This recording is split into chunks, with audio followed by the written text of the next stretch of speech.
Rolling? Day 33. A lot of pressure for today. I gotta tell you, I've been getting hit from everybody.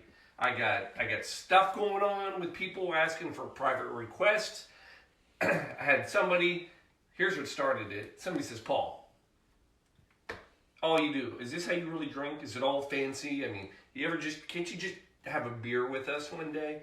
And I said, well, you should tune in the hour before 7:30. That's all we do, sit around and drink beer.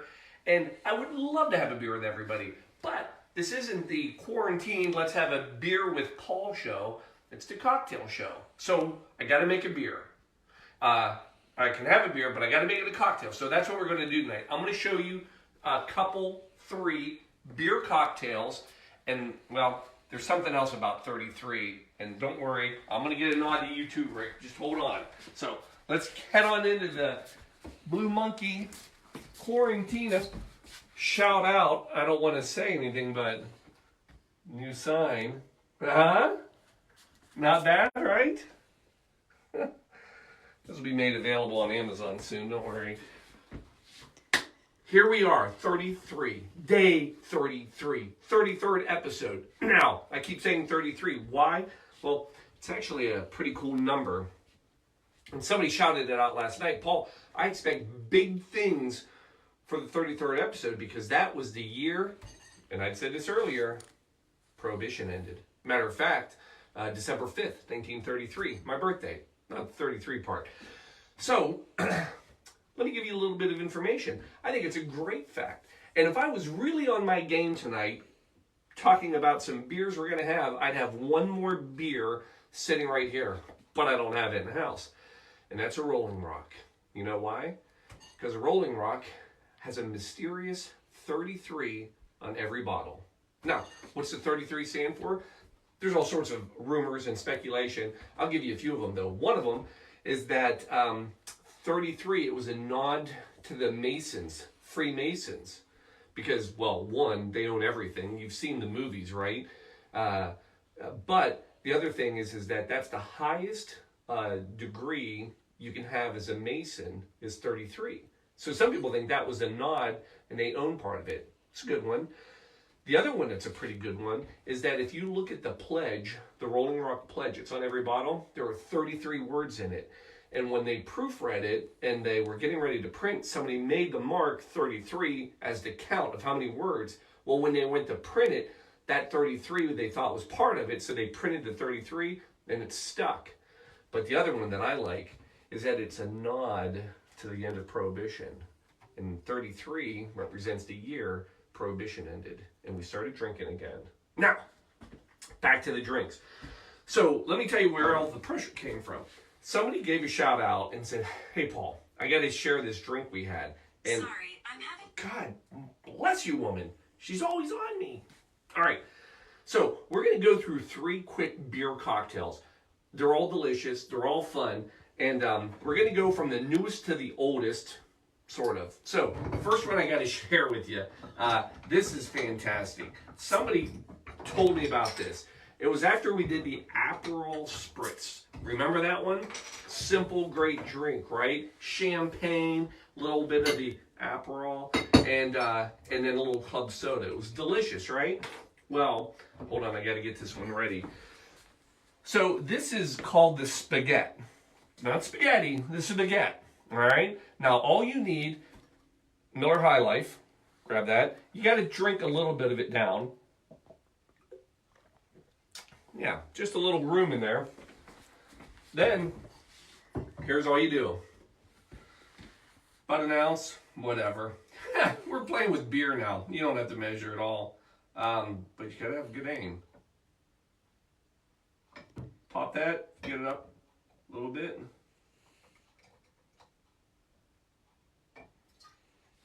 There you go. And then, you're gonna pop one piece of lemon in here with it into the glass. Ooh, it's a good lemon. Huh. All right. Boop. That, my friends, it's called a Spaghetti. Shout out to Marvin for sharing this one with me. Also known as the basically this is the white trash stepsister of the Aperol Spritz, right? But not a lot of history. Far back as it goes is about 2019. The Wet Side Brewery in Baltimore, Maryland is the one who makes claim that they put it on the menu. And hold on. Oh my God. Such a great easy drink. Oh my God. Huh. I've been reminded I've blown my Emergen-C for the first time in a drink. Yeah, you're definitely going to want to... see, it didn't even taste right. I was lying. You put some on a lemon, drop some in. Better. And we're saving lives. So there you go. Now, that's a new one, and that's just fun. But let's go to a little bit more of the classic beer cocktails. Probably one of the most classic ones you can ever have is a michelada. Michelada is based on a Mexican, some people call it a Mexican Bloody Mary, a beer bloody, whatever you want to call it, but it's built very much like a Bloody Mary. Now, I'm going to give you a very simple recipe for it. Just like a Bloody Mary, you can do tons of things with this, but I'm going to give you at least the simple basic of how they start. And it starts off with a lime, an empty glass. You need lime juice. Pause. Pause.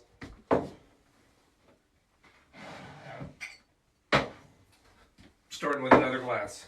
Because before I did that, the first thing you have to do, and this is literally the only thing you need on this, you have got to go with the Tajín. That is the epitome of a michelada. So we're going to put some on a plate.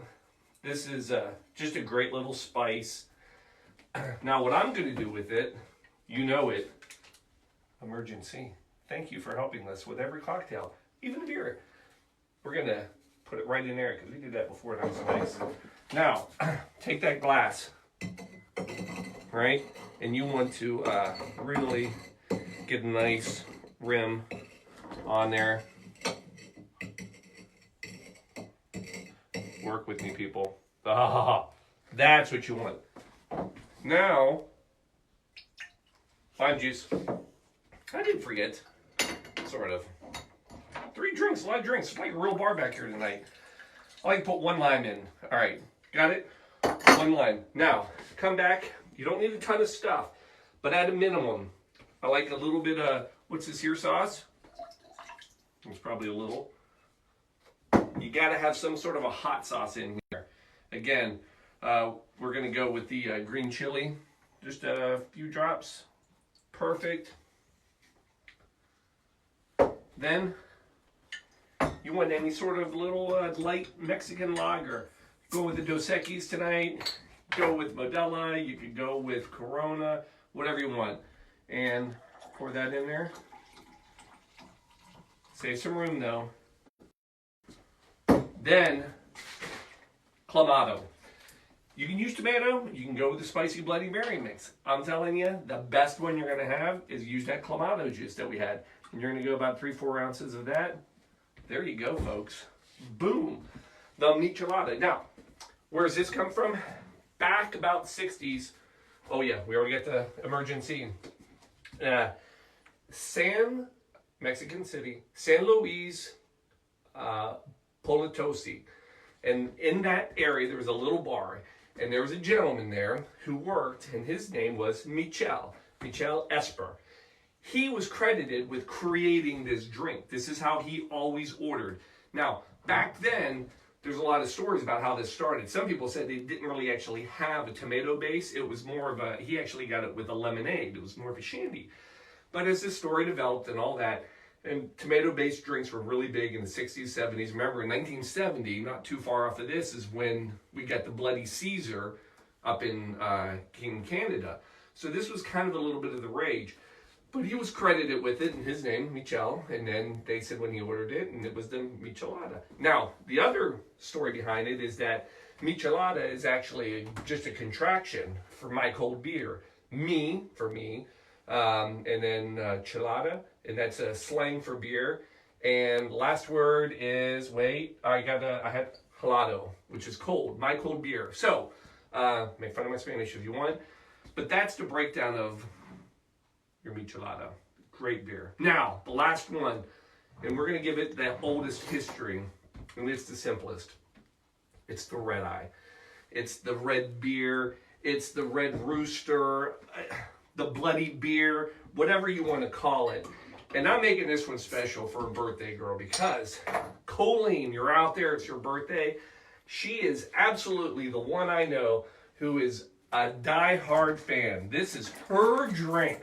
When we're out and it's the day after, sometimes the night before, she's kicking in with one of these. Now, the trick to all these, you're not getting fancy beer, folks. I'm going to go with the Coors Light. That is a great base. All you're doing, you're popping this in to your glass.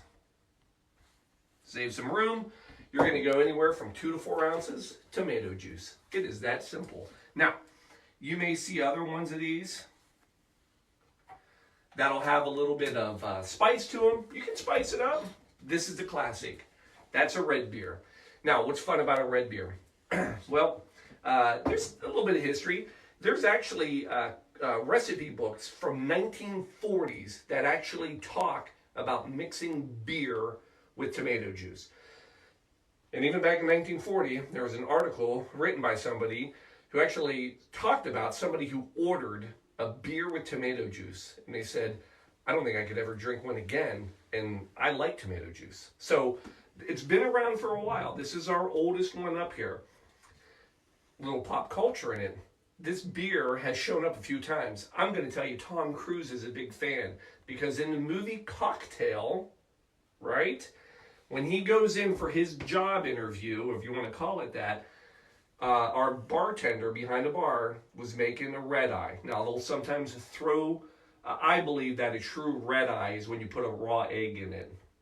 But again, whatever you want to call it, Red Rooster.